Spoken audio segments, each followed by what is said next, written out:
Hey, Shalom, Shalom. I want to pick off where I left at earlier. Few points jumped in my mind. Let's go back and listen to the brother's video again. I want to see where I left off at in my mind because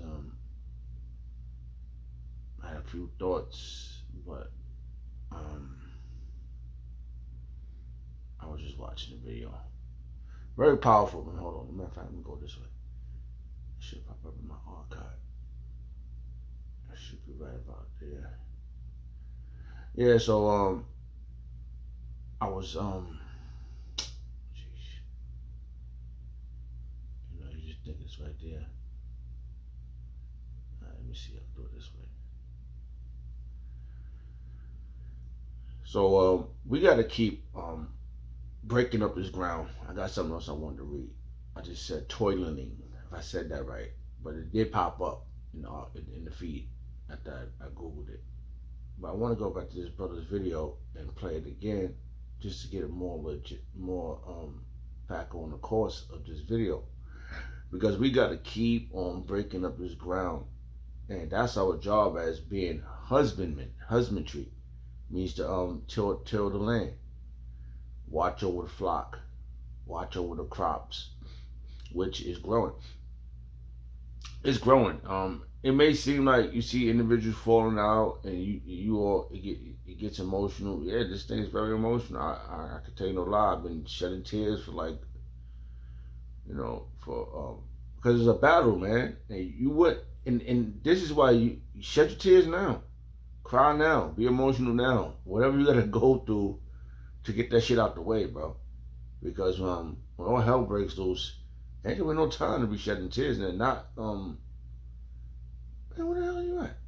Um, so I can try to find the brother's video. Can't really understand. Let me do it this way. There you go. Yeah. So let's see the one. And I said very powerful when I heard it because it be quick. It be quick to the point when I hear certain videos, and I'm like, damn man, it just I gotta if verses come out to me, and I'll be like, man, I gotta go do a video on it. Hey, you're gonna listen to this again. This is the brother Saquon Rapal Moth. He used to be with us in New York, but he went to In uh the midst of Birmingham. Yeah, he went to Birmingham. So he's out there with the brothers out there, and he's making do of his calling out there, which is our reasonable service. I was just watching another video. If you really don't watch it, I got a whole bunch of tabs open on my computer, and tabs open on my phone, tabs open on my tablet, tabs open on my other phone, which I use for videos. But it says harvest season. That's the name. Well, if I don't know what the name is, it's this clip. So let's listen. in the midst of when you're doing your sowing seed, or when you're laboring and reaping the harvest, because we're in harvest season, right? The Lord said the harvest um is at hand. Um, when you have that seed in your hand, when you're finally bringing fruit, that's the joy. Okay, that's why you could look through the pain. That's why you don't have to, be in this constant down, always woe. Okay, Slakia. That's the joy of it when we see the fruits of our labor. And I always give a reverence to our. I'm always thanking Yahweh Shemel Shah for giving us the apostles and the elders for who deserve double honors. Because they could see the benefits from all the hard work they put in, and I could imagine, you know, um, the joy they felt from all that hard work of toiling. I looked up this meaning of toiling. All right, Salakia, just go real fast if it didn't disappear. All right, it says um we're gonna get the hold on. I want to bring out all this whole. Oh wow, look at that. That's powerful stuff right there. Look at this. And this is this is actually the logistics of it. It's just this is the accuracy of it. Let's see what this says. We're gonna let the secretary say it. Toiling the ground for harvest refers to the hard work and effort involved in preparing land for planting and cultivating crops to ensure a successful harvest. It encompasses various activities like plowing, tilling, and fertilizing the soil to create optimal conditions for growth. This phrase also carries a metaphorical meaning, often used in religious and spiritual contexts to represent diligence, perseverance, and sowing seeds for future blessings. Woo! All right, let's see. We just pull out a couple of words here. It says diligence. I just heard that. It says often used in religion and spiritual content. All right, to represent diligent, to represent diligence. All right, and that's what we have to do. We have to make diligent. How that verse go? Salaki. Diligence. Bible verses dealing with diligence. Oh, hold on. Let's do it this way. I forgot that. Bible verses dealing with diligence. King James Version.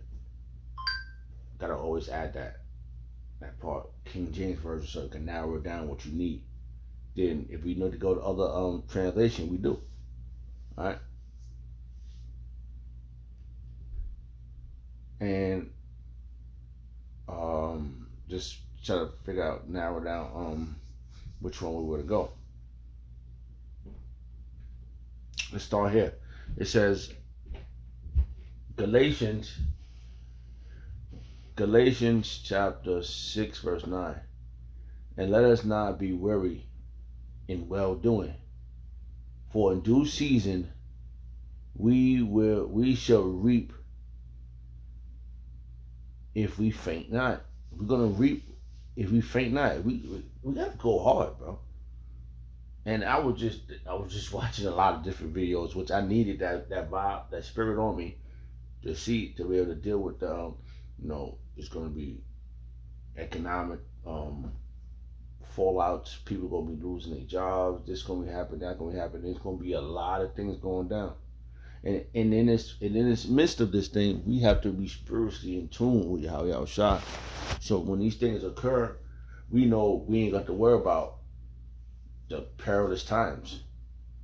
Because what the scripture says, that grinding will cease. And days are gonna be darkened. It's gonna be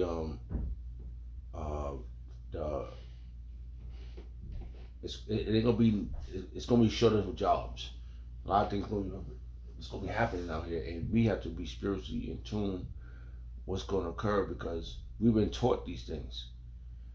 See, this seed has been planted in us, and what's been happening? It's been growing and it's been manifesting. It's been manifesting within our situation. There was another verse I wanted to read before.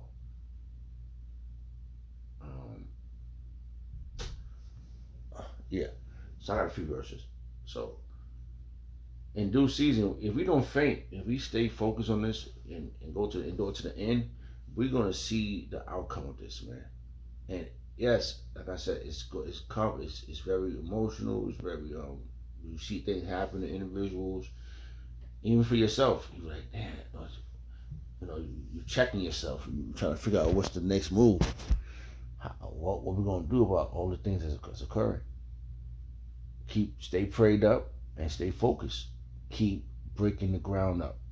I'm telling you, the Lord is not going to forget your labor of love. He's not. You're going to have to go through it in order to achieve it. And that's what's happening to us. Hold on, I want to go here real quick. That's why if we don't faint, man, if we're going to go to this end, if we the ones, man, it has to be the ones. It has to be a predestinated one, because the scripture speaks about being predestinated. And the scripture also speaks about being there before the world begin, being told this thing before the world began. So the hopeful elect, sort of the memory of knowing these things was taken away. We was put in the world. I represent one of those men to endure all the the hardship, the affliction on this side right now. This is the moment when we're gonna become perfect. This is gonna make us perfect.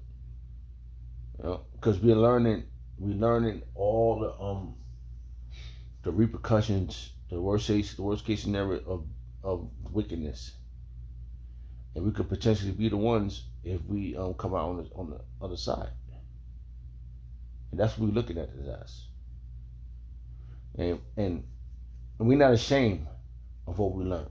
We're not ashamed. That's why we can't. Hey, we know we're being watched.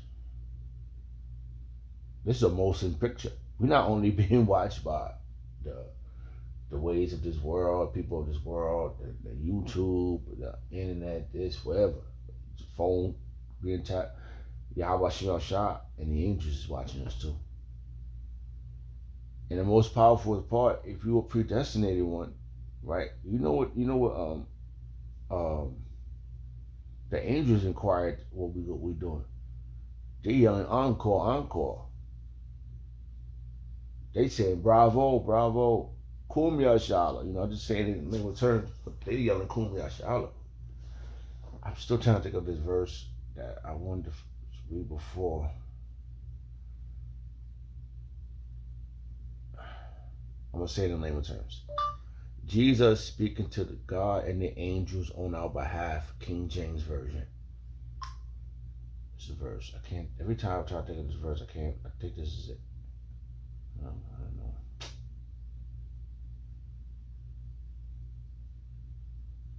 No, every time I want this verse, I can't find it. Okay, I find it, then I lose it. It's just one verse when he's speaking before the angels and Yahweh, the Lord. He's speaking on our behalf. If we're the ones, Hebrews, is it John? I can't remember how it goes.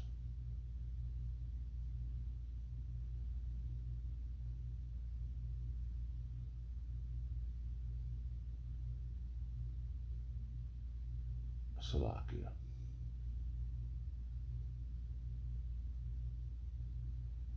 I found it before and I keep forgetting where it's at. I can't forget how it goes. But yeah, so we have a mediator, and his name is Yahweh Shah, and he is our king, our big brother, man. He's gonna be the one. Don't you know the scripture speaks about a man taller than the rest putting crowns on? Oh,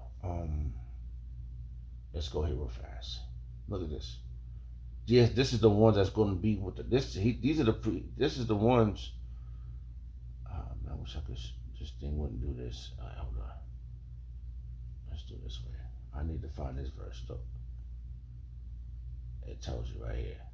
Look at this level up. This is level up, bro.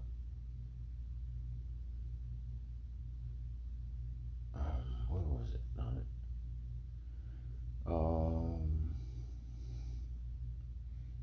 First verse.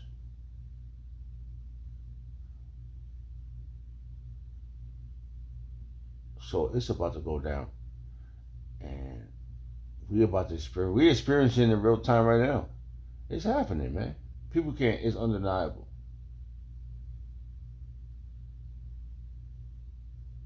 All right.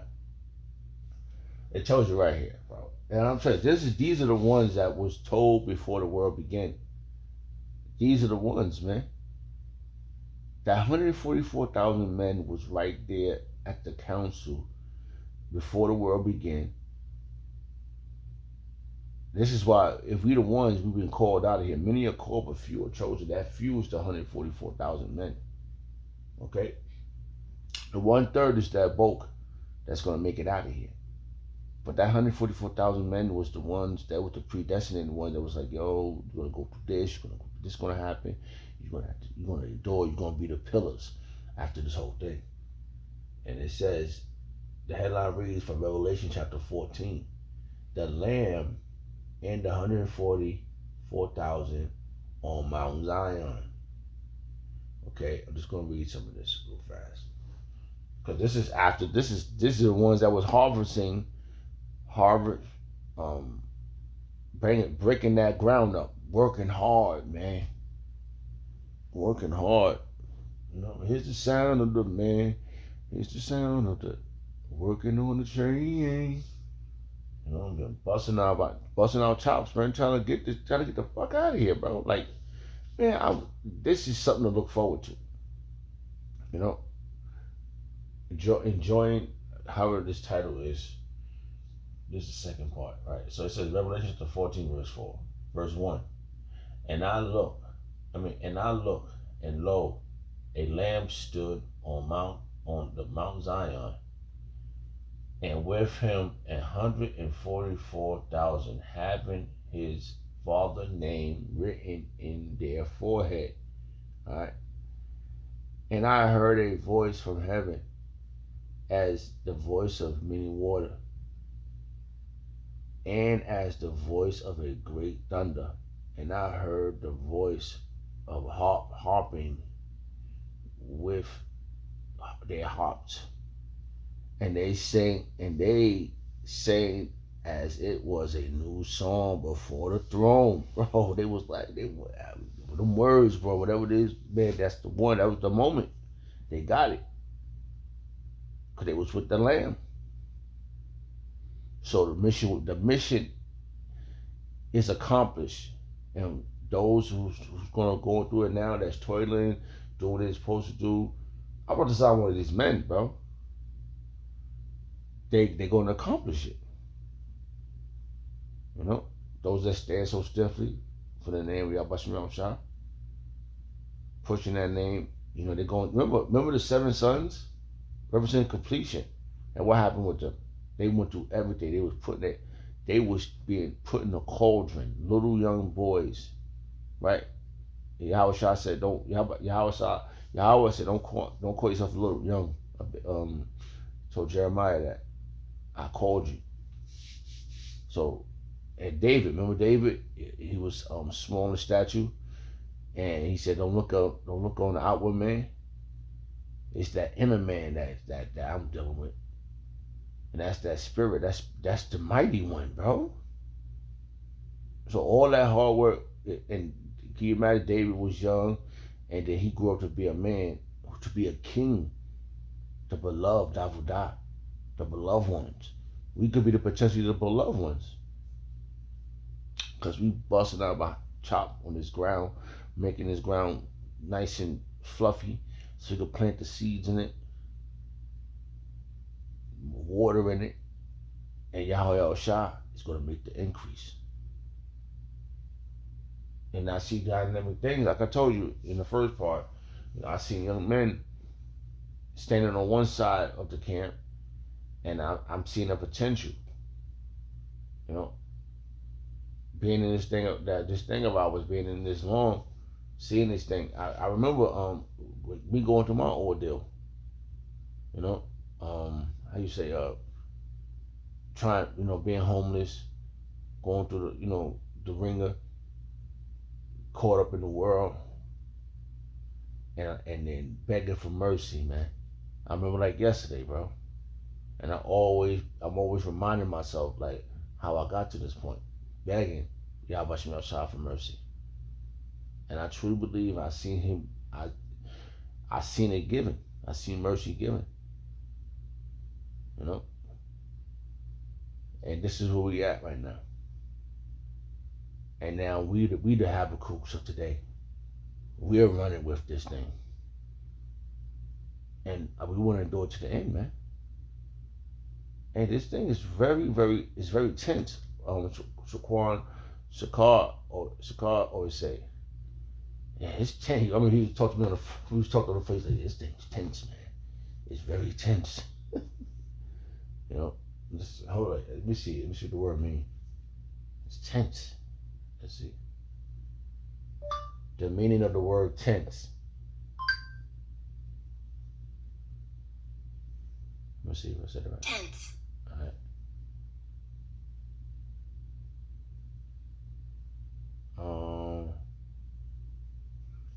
It says,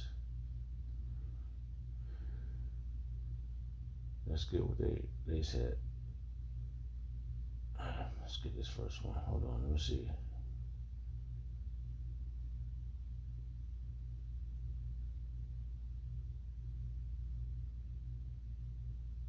Yeah, this the one. It says, become tense, typically through anxiety or nervousness. That's the one. So we're here to go look at the rest. That's the one. So it's been tense, man. Nervousness. You been nervous. Oh, shit, damn. You start scrambling. You feel, oh, shit.